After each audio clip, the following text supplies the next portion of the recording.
Hello, and thank you for joining us. I'm Gwen Taylor, Senior Developmental Editor with Current Protocols at John Wiley & Sons, and I'm delighted to introduce today's webinar titled Serum Alternatives for Adult Stem Cell Expansion for Allogeneic and Autologous Therapies. This webinar is being co-sponsored by Current Protocols and MilliporeSigma. MilliporeSigma is the U.S. life sciences business of Merck KGaA Germany, a global pharmaceutical and chemical company. The company is deeply committed to providing novel cell culture systems and characterization tools for stem cell research and primary cell culture, and offers a comprehensive line of stem cell products, including human and murine stem cells, media optimized for stem cell and primary cell culture, growth factors, exclusive antibodies, cultureware, and kits to help jumpstart your research. Current Protocols is in its 29th year and is the largest collection of peer-reviewed, authoritative, and regularly updated step-by-step research protocols available for life scientists worldwide. With 17 titles and over 17,000 protocols, Current Protocols is part of Wiley Publishers. During today's program, we encourage you to submit your questions throughout the event by clicking on the Ask a Question box at the bottom of your screen. Your questions will not be seen by any of the other attendees. The webinar will be recorded and available for viewing in the next few days, and we will send you an email with details of how to access the on-demand webinar, along with a customizable certificate of attendance and a PDF of the slides. So now it is my pleasure to introduce today's speakers. Dr. Alan Dietz is the Scientific Director of the Human Cell Therapy Laboratory at the Mayo Clinic in Rochester, Minnesota. The laboratory specializes in cell-based novel clinical trials supporting phase 1, 2, and 3 trials. They are currently enrolling or supporting 14 Mayo investigator-sponsored cell therapy trials. As the Scientific Director of the Human Cell Therapy Laboratory, Dr. Dietz identifies areas of preclinical development, determines release criteria, oversees development of standard operating procedures for novel cell therapies, and consults on the technical and regulatory requirements for the clinical use of cells as drugs. To this end, he has developed extensive experience in protocol development and implementation, has authored more than 130 publications, and has developed multiple cell-based platforms used in clinical trials. Dr. Julie Morell is the head of cell therapy bioprocessing at MilliporeSigma.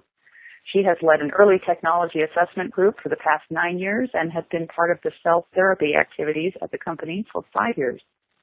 Through that time, she has led efforts to develop tools, reagents, and processes for large-scale cell therapy manufacturing, both through internal development projects and external collaboration. So let's go ahead and get started with a very warm welcome to you, Dr. Dietz. Thank you, Gwen, for that introduction. Welcome, everyone, to today's webinar. Today we're going to talk a little bit about serum alternatives for adult stem cell expansion. It's an exciting time for using cells in therapy and the biologics of adult stem cells. Their powerful importance for both therapy and science are really accentuating their focus and their importance, both to the current scientific endeavors as well as where we're potentially going to lead medicine over the next decades. Today we're going to talk a little bit about challenges that are associated with adult stem cell expansion for therapy. As it's critically important for scientists to understand the biological attributes that are associated with these cells intended for therapy, it's important that we actually keep in mind that the science that we discover in the lab is going to directly translate or guide us on how we're going to both use cells in the clinic as well as their potential their optimal applications and their potential use. For adult stem cells, for today's talk, mostly I'm going to be talking about mesenchymal stromal or mesenchymal stem cells. However, the talk really does apply to almost any cell therapy that you want to use where expansion or differentiation of cells is intended. If you're going to do this, if you're going to actually use cells in the clinic, you need to make sure that you're expanding those therapeutic cells, not primarily to make sure you can get the dosage you need. You need to be able to do it quick enough. Sometimes patients are in the disease scenario is an acute stage, but you also cannot have culture times that extend weeks or into the months. So it needs to be done quickly. the culture scenario needs to be done in a safe manner so that you're developing a safe product. And ultimately, you also need to consider GMP uses. Culture designs or protocols designed without keeping GMP in mind will ultimately stumble when it comes time to translate them into the clinic. Challenges associated with adult stem cell expansion. So the continuation of this idea would be if you really want to add cells that are going to be most applicable for the clinic, you'd like those and the methods to actually expand those cells, to expand them in an environment that would have the following considerations. That this environment would represent essentially a physiologically kind of normal condition for those cells. That they would maintain genetic fidelity throughout the expansion, as we're oftentimes taking these doublings, these cells doublings, up through 10 or 15 doublings in some cases. You need to make sure that you're actually maintaining good genetic fidelity such that you're not going to induce spontaneous mutations or cause additional harm through outgrowth of a mutant clone. You would like that condition to be GMP compatible, so the requirements for culturing therapeutic products, and you'd like it to be also cost effective. To do that, we're going to talk about a few serum-free solutions, one of which is serum-free, or also called defined medium. The advantage of a serum-free or defined medium is it has the potential to be truly a defined medium, knowing exactly all of the components that are in there. You can also somewhat tune that defined medium for very specific subconditions. However, the serum-free media has a number of disadvantages. It may not represent physiologically normal conditions. In fact, it usually doesn't. Usually, to get the cells to grow requires spiking of large amounts of recombinant growth factors or drugs. While the genetic fidelity response with these serum-free media is essentially unknown. I'm not aware of side-by-side or head-to-head examinations of serum-free solutions versus other methods to grow cells. So we don't really know what happens with large-scale expansion in serum-free conditions. But because they often are very low-protein media compositions, usually they require additional attachment factors to actually get the cells to grow in cell culture. There's a number of serum-free solutions out there. Very few of them currently are GMP, so that also must be taken into consideration. And they're quite costly. The traditional way of growing is actually fetal bovine serum. And the reason we want to move away from fetal bovine serum is they have a number of problems that are associating with human stem cells. There's a very nice paper that was published in Cytotechnology a few years ago that have a couple of interesting quotes I think I include here. Number one, fetal bovine serum is an ill-defined mixture of components in culture media, and the key part of this being qualitative, quantitative, geographical, and seasonal variations. Also, calf serum or fetal bovine serum may contain adverse factors like endotoxins, mycoplasma, virus contaminants, or most importantly, prion proteins. And prion proteins are impossible to detect and eliminate. The other kind of untold secret about fetal bovine serum is that many issues are associated with there's a potential for contamination or fraud of FBS with alterations of BSA, sometimes water, or just straight bovine serum, or other growth or stimulating agents. So the FBS industries, the FBS usually requires lot confirmation, and the protocols then are dependent on having sufficient amounts of that lot to have continual expected performance. But what would be the optimal condition for growing MSCs? So the clue to actually the perfect scenario for growing MSCs can be taken at least from what these cells would typically do within the body. MSCs are critical to wound repair, and they're an important part of wound repair response. And there's 4 steps to wound repair. First one is homeostasis. So the very first thing that happens in a wound is you get clot. And then there's an inflammatory checkpoint where you check for infection, and there's a proliferation. The proliferation phase is where they get cells invaded into that wound. Macrophages, monocytes, some hematopoietic cells, but in particular MSCs move into that spot and then proliferate in that clotted environment. That is then followed up by a maturation stage, which is essentially the regeneration and replacement with new tissue. So the optimal environment for wound repair is very similar to the clotted environment. And to that end, the platelet lysates have identified themselves or kind of grown to the surface as an optimal culture environment for growing adult stem cells. PLTMax is an example of the platelet-based mediate supplement. It's not serum. Serum, fetal bovine serum, calf serum, results from the clotted blood where the clots are removed and the supernatant is used. PLTMax is actually the opposite of that. They are lysed platelets, and they are the remnants of those platelets that have been processed and treated to be lysed and collected.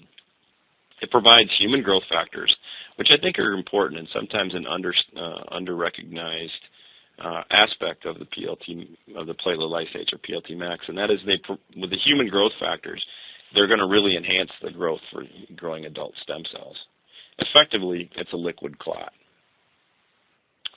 The platelet lysate, the PLTMax, was developed at Mayo Clinic for use in clinical trials. It was purposefully developed for just such a purpose, to grow adult human stem cells.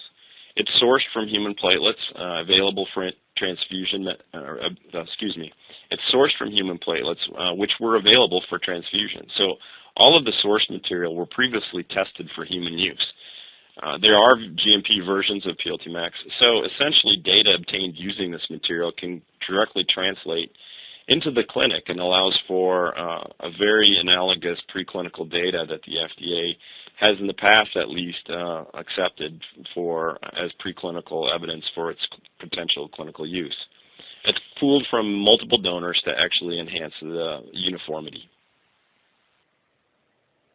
It's not serum. Again, I'd like to reemphasize this, but it is a powerful promoter of stem cell growth.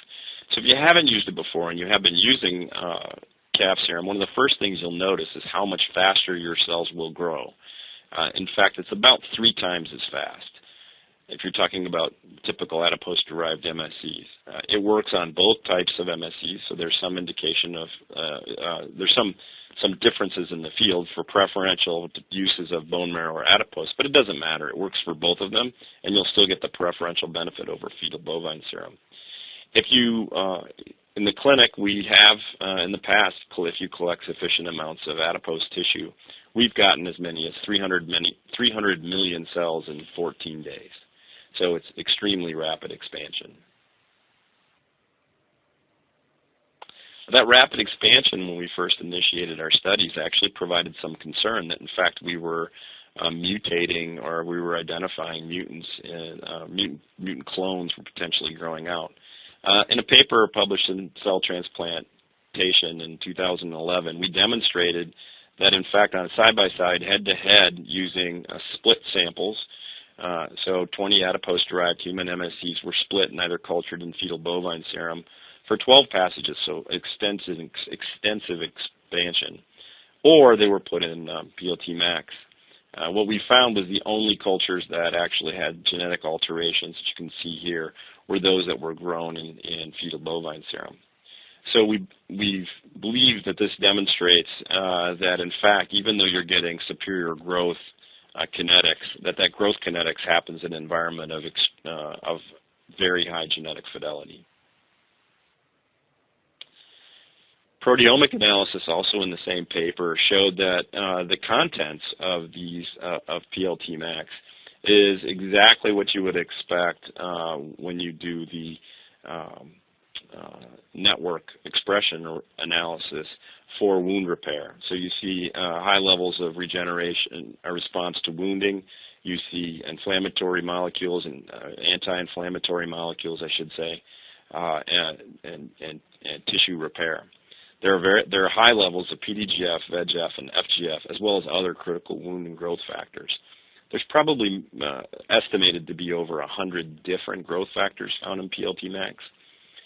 And in some cases, the thing to remember is that this growth factor mix is exactly and precisely the mix that an MSC or an adult stem cell would run into in a condition in which wound repair is required.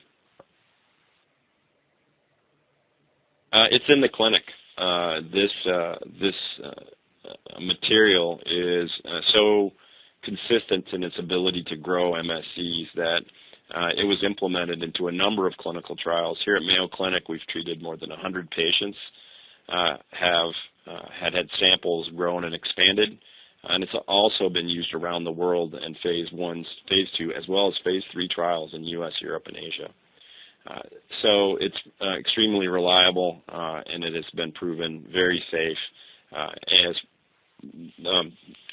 And because it has the research grade is homologous to the clinical grade, the research grade has also been used around the world to help provide those preliminary studies, not only to generate information for preclinical development, but also for understanding the biology of what an MSC may work in vivo. Some tricks of the trade for using PLTMax. It is not serum. Usually the hardest thing for people to understand who are beginning to use this material or have started to use it is it is neither fetal bovine serum nor human AB serum. So you need to tailor it a bit for some specific applications. I do believe that it is the body's perfect combination of growth factors. So it's a great baseline of growth factors to enable adult stem cells to work. If you've been using calf serum or human AB serum as your base supplement in your media, you'll potentially find out that you can change substantially the growth factors you've been adding. You can reduce them, in some cases eliminate them. There's some reports we've had where people have taken complex recipes containing more than 8 added growth factors and reduce it to 2. So it is you will need to review a bit on what is required. However, almost universally, it's a simplification of current recipes. The second thing is you can use it at half the concentration that you've typically been using for FBS. So we recommend starting at 5% supplementation. However, you should titrate it for your own applications. We know that in some cases you can go lower than 5%. Rarely is it required to be used at 10%. That affects its cost structure as well. So even though it is more expensive than FBS, because you use half as much, it becomes much more cost effective. It works with many very simple media formulations. So alpha MEM, DMEM, our base media is typically advanced MEM, but it'll work with all of those. You can generally figure out what has been working best for you, but you don't need a complex media. The other thing you don't need is you don't need to pre-apply a protein or any kind of treating a cell culture surface. As far as adult mesenchymal stromal cells are concerned, the basic recipe is effectively a PLTMax and a medium, and that's it. So you don't need to pre-treat your plasticware. Together, the media and the PLTMax is extremely powerful, cost-effective way, especially when you consider the time reduction and the reduction in supplementation you need, and the fact that you can use very simple components to put things together. A couple of other tricks of the trade. One thing, though, that sometimes is of concern for users is that PLTMax, you must be aware, it contains all the components of plasma, thus it has the capacity to clot. The clotting factors are still in there. We believe actually that the clotting factors are part of the complex that is helpful to allow the MSCs and the adult stem cells to do their thing. They'd be found in a wound. So even though the PLTMax undergoes a final filtration of 0.2 microns, you can see spontaneous microclots forming. They do not affect the performance. It is not necessary to filter these out. You can pipette around them. You can visibly see them. And sometimes the presence of cells actually enhance that clot formation to take place. If you want to reduce or eliminate those, the key steps are first to follow the directions on the product inserts, and all products like this will have the inserts. Including adding some heparin before you add the PLTMax to your media. You can pre-warm PLTMax, which will help reduce some of that. primarily the best trick is to avoid extended storage at 4 degrees. So we recommend you thaw, you aliquot, you refreeze, and then you use what you need to at the time. Keep in mind, these cells are responding to all aspects of these clots. There are some products out there that have removed these key elements, and you actually typically will see a lower performance that corresponds with that. So we, in our clinical experience, we know they're there. And the cells seem to actually do the best when the potential for the microclots are still in existence in the PLTMax.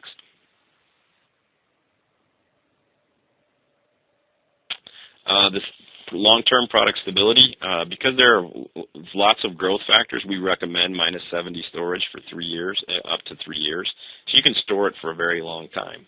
There's relatively minimal lot-to-lot variation. However, what that does is this long shelf life allows you, if you so desire, to still collect or order and store an entire lot for your use. But typically, lot screening is not required for a platelet-derived media supplement like you would expect it to be for a fetal bovine serum 1. We do recommend keeping your freeze-thaw cycles to a minimum. That's just kind of common sense for whenever you're handling something with growth factors in it.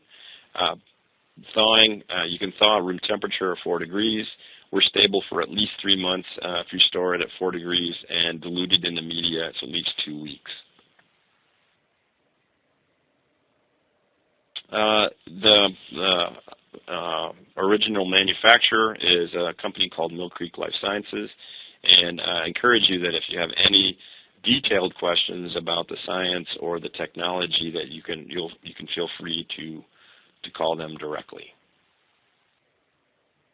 Thank you, Dr. Dietz. We now go to Dr. Julie Merle from Millipore Sigma, who will describe the use of platelet lysate in commercial-scale systems. Thanks, Gwen, and thank you, Dr. Dietz, for introducing platelet lysate. Now I'm going to talk about how we use platelet lysate in a way that supports commercial-scale manufacturing of cell therapies. But first, a little bit about our group. So our cell therapy bioprocessing group focuses on media and reagents that meet the high quality and standards that therapy manufacturers will need for ancillary materials in their processes. And we are also active in upstream and downstream process systems and tools for a range of cell types, including MSCs, which are the cells that we'll talk about today, as well as T cells and induced pluripotent stem cells. And this includes single-use bioreactors and protocols, harvest approaches to ease the transition from research scale to early clinical investigations and production scale. And I'll tie these two aspects together in the remaining slides. Additionally, we work with customers on collaborative projects to develop an approach and methods tailored for their specific cells. So how do we move from an army of multi-layered flasks to a single high-capacity system? We need quality materials, process understanding, and maintenance and consistency of cell function. The IMPROVE program, along with the advanced media manufacturing facilities that meet GMP levels of support required for cell therapy products that have very limited downstream steps. Process understanding is essential. As we will discuss, planar and suspension systems are very different, and a deep understanding of not only the reactor system but also the cell's needs in the system is required. And in the end, the cells expanded and harvested must retain their identity and function. And this requires knowledge of the critical quality attributes of any given cell type and establishing relevant assays like the mixed lymphocyte reaction to ensure that cells are not affected by material, media, or process changes. Transitioning adherent-dependent cells from planar tissue culture flasks to stirred systems using microcarriers brings a whole new set of challenges. Rather than the cells adhering to a flat, static culture surface, now the cells are subjected to the hydrodynamics of an impeller-driven system. Two main effects come into play that are linked to media formulation: how tightly the cells are attached to the microcarrier, and the forces due to turbulent eddies, impeller tip speed, and sparging. We've also characterized microcarrier suspension in the bioreactors. and have defined an operating window for a given microcarrier size. This is depicted in the lower corner here, and this takes into account both the solid liquid mixing and the turbulent eddy length, with the lower limit here being defined by the minimum agitation required for microcarrier mixing, and the upper limit here defined by the maximum target eddy length to avoid damage due to shear. Interestingly, we've found that an intermediate state provides the best results, so a homogeneous mixing state isn't necessarily the best. So how do MSCs do in microcarrier-based systems when in serum-free media? Well, we've seen that the results are quite mixed. Of the media we screened in planar culture, we transitioned some of the best formulations to microcarriers in spinner flask, and we evaluated the attachment efficiency on day 1, and that's shown in the upper left-hand corner. The MSCs are incubated for 24 hours with microcarriers under constant agitation, and then we determine the percentage of cells attached to the microcarriers during this period. As you can see, the alpha-mem platelet lysate had similar attachment percentage as the DMEM-FBS and the low serum. However, the xeno-free formulations had more mixed results. When we track the growth over a week in the spinner flask, and we did do a media exchange on day 4, we see variable performance. But the trend that stands out is that the alpha-mem platelet lysate media had the best performance, and that was even better than our original media formulation of DMEM-FBS. So with this preliminary screen, we investigated the whole range of vessels using alpha-mem platelet lysate. It's important to note the medium chosen for cell therapy applications should be effective across all the platforms in the manufacturing process, and this should be considered early on so that costly comparability studies can be prevented when implementing changes in later phase clinical trials. So this is an example of the process in which cells are recovered from a cryopreserved cell bank in tissue culture flask, or this could be in a multi-layer vessel and transition to microcarriers in spinner flask. If we compare the growth of MSCs over multiple passages in DMEM-FBS, in alpha-mem-FBS, or alpha-mem-PL in planar culture, we find similar growth rates with a slight advantage in the alpha-mem-PL. In all these studies, we used 5% platelet lysate and 10% FBS. When we transition to spinner flask, however, the difference between FBS DMEM media and alpha-mem platelet lysate media becomes more pronounced, especially in the second half of the batch culture. And this is very similar to the data that we had seen on the previous slide. The next step for us is to transition to automated benchtop bioreactors, where pH and dissolved oxygen are controlled. And we see that this trend of improvement in the alpha-mem-PL media formulation compared to the DMEM-FBS media formulation continues. Moreover, when we investigate the growth of MSCs in 50-liter bioreactors, we find that the alpha-mem-PL very well supports expansion of these MSCs, reaching peak cell densities earlier than the MSCs expanded in the DMEM-FBS. Critically, we need to know that the cells expanded at the large scale still retain the expected qualities. MSCs expanded at 50-liter in alpha-mem-PL were detached from the microcarriers and analyzed for various characteristics. The identity of the MSCs expanded at either 3-liter or 50-liter scale remain as expected, with strong expression of the positive markers and very little detectable expression of the negative markers. The cells expanded in the reactor and transitioned back to tissue culture plates were then able to differentiate into the 3 prototypical lineages: adipocytes, chondrocytes, and osteoblasts. And importantly, the cells retained function. In a mixed lymphocyte reaction, T cells underwent up to 3 population doublings, whereas the bioreactor MSCs were able to effectively inhibit this proliferation. So we find that platelet lysate is a good alternative to FBS, especially in optimum basal media. I should note that because the platelet lysate is rich in growth factors, no additional basic FGF is required, and that's typically an additive that we do use in our DMEM FBS formulation. So in conclusion, we work with our customers to develop and offer the best materials for cell growth, while considering the additional considerations for large-scale expansion so that you can be assured that you're growing the right cells every time. So with that, I thank you for your attention, and we're happy to take any questions.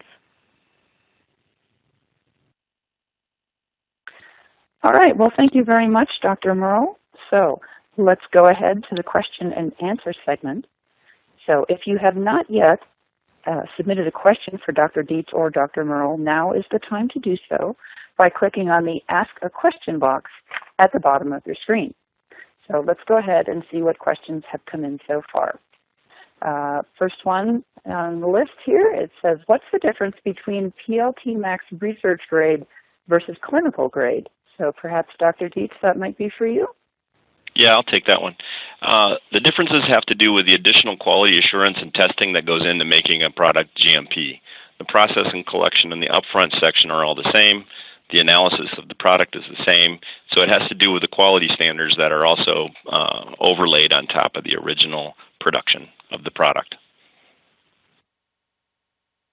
And this is Julie, I'll just add an additional comment. We've performed testing with both the research grade and the GMP grade, and we haven't seen any differences when we look at it in regards to growth or in regards to function or identity.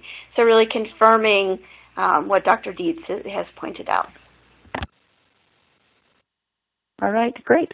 For this next one, I'm not sure who's the primary answerer, so just go ahead and jump in. The question is PLTMax recommended for iPSC and or ESC growth? And it says there's subsequent differentiation to various cell types. So it's kind of two questions. Yeah, I'll go ahead and take that one. So while I have no personal experience in using the PLTMax for IPS or EPS cells, what we found is that actually it has worked very well in a number of, I basically lump cell culture in a broad category swath as primary cell culture or established cell cultures. The clear advantages for PLTMax is in the primary cell culture world. Established cell cultures have often been effectively evolved to be very happy in cap serum. However, the primary cell cultures, pretty much every other one we've seen that I've been involved with, the PLTMax or the platelet-derived medias or platelet-supplemented medias are going to perform, I think, better than any xenogenic sourced serums. So, yeah, I don't have direct evidence, but if I was betting with you, I would bet that it's going to work quite well. Now, a couple things to keep in mind, because they are so different from your typical serums, you'll still have to titer.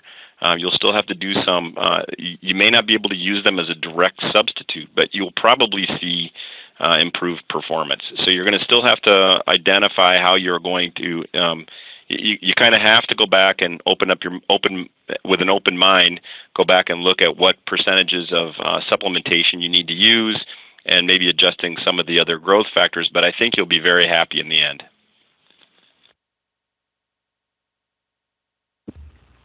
And I think that for the second part of the question, the differentiation to the various cell types, it's really going to depend on what sort of factors you're currently using in those differentiation protocols. And so you'd have to do a little bit of experimentation to see if the PLTMax could substitute for your current conditions.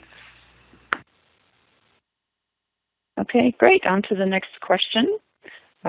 It reads, as PLTMax is not serum, into which kind of solution is the platelet lysate diluted? Is it plasma or something else?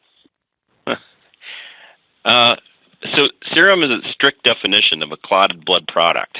The components, so serum effectively removes all of the platelets if it's appropriately collected. There still is plasma, There still is clotting factors. There's still albumin. So the question is, it's not serum because of the method of its manufacturing, but it has most of the components that exist in most of the remaining components that exist in blood. So it's I hope that answers the question. But Julie, you want to add anything to that? So I'm not exactly clear on what the question is asking. So normally, just in routine use, we dilute the platelet lysate into our basal media. It doesn't have to be diluted into something else before it's added to the basal media. All right. On to the next question then. It says, do you know what cell culture media factors are required for good growth in microcarrier systems? So, Al, is it okay if I start with this one? Absolutely. Yep. Okay, great. So, what we do know is that we can grow cells on microcarriers in bioreactors or in spinner flasks using either the FBS and the platelet lysate. And we've seen the advantage with the platelet lysate containing media. But even with those results, after many years of use of FBS in cell culture, the individual components in the FBS are not fully characterized. Additionally, there is a lot-to-lot variability in the seasonality differences that Al mentioned. What we've seen is that researchers in the field have identified that the human serum albumin is very important in planar culture. However, what we've found is if you substitute a recombinant human serum albumin into a growth media to substitute for platelet lysate or FBS, the growth really doesn't match. And this is really likely due to the fact that the serum albumin is binding multiple factors. And I think that this is the case whether you're talking about a bovine product such as FBS or a human product such as the platelet lysate. Proteins bind to other proteins, and thus these complex reagents like platelet lysate that support the good growth, the results are likely due to a contribution from a variety of factors. The next question is, why do you use multiple instead of single donors as a source material for PLTMax? So the multiple donor does a number of things. First off, it increases the lot. So some of it's a manufacturing issue. You need to. It just makes economical sense to make a lot size that is, that kind of justifies the effort of work, so you can provide a cost-effective solution. The second one is there is some variation between the platelet donors and both the number of platelets mostly in the number of platelets they're donating. So to provide a uniform product at the end, each lot consists of a number of donors that go into to its manufacturer. So it provides consistency, and it also provides economics that allows the product to be cost effective. All right. On to the next question then. It says, are the bioreactor hydrodynamics you discussed also a concern for cells that aren't growing on microcarriers? So I'll take this one. Each researcher needs to consider a variety of process parameters, including the agitation rates and the bubbles from sparging and the media formulation, even with suspension cells. But the thing that doesn't come into play would be the cell attachment to microcarriers, and also that process limitation due to the eddy length. So without the microcarriers, that process window that we discussed that was slightly smaller due to the minimum agitation rate for microcarrier suspension and the maximum agitation rate before you get into the eddy length concerns, that's just much wider with the suspension cells.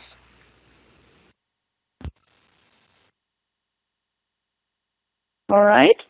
Well, I think it's now just about time to wrap up the question and answer session. So I'd like to let everyone know that today's webinar has been recorded and will be available for viewing in the next few days. We will send you an email with details on how to access the recorded webinar, along with instructions on how to personalize and print a certificate of attendance, as well as a PDF of the slides. So on behalf of today's speakers, Dr. Alan Dietz and Dr. Julie Merle, and our sponsor, MilliporeSigma, we greatly appreciate your attending today's webinar, and we look forward to your attendance at future events from Current Protocols.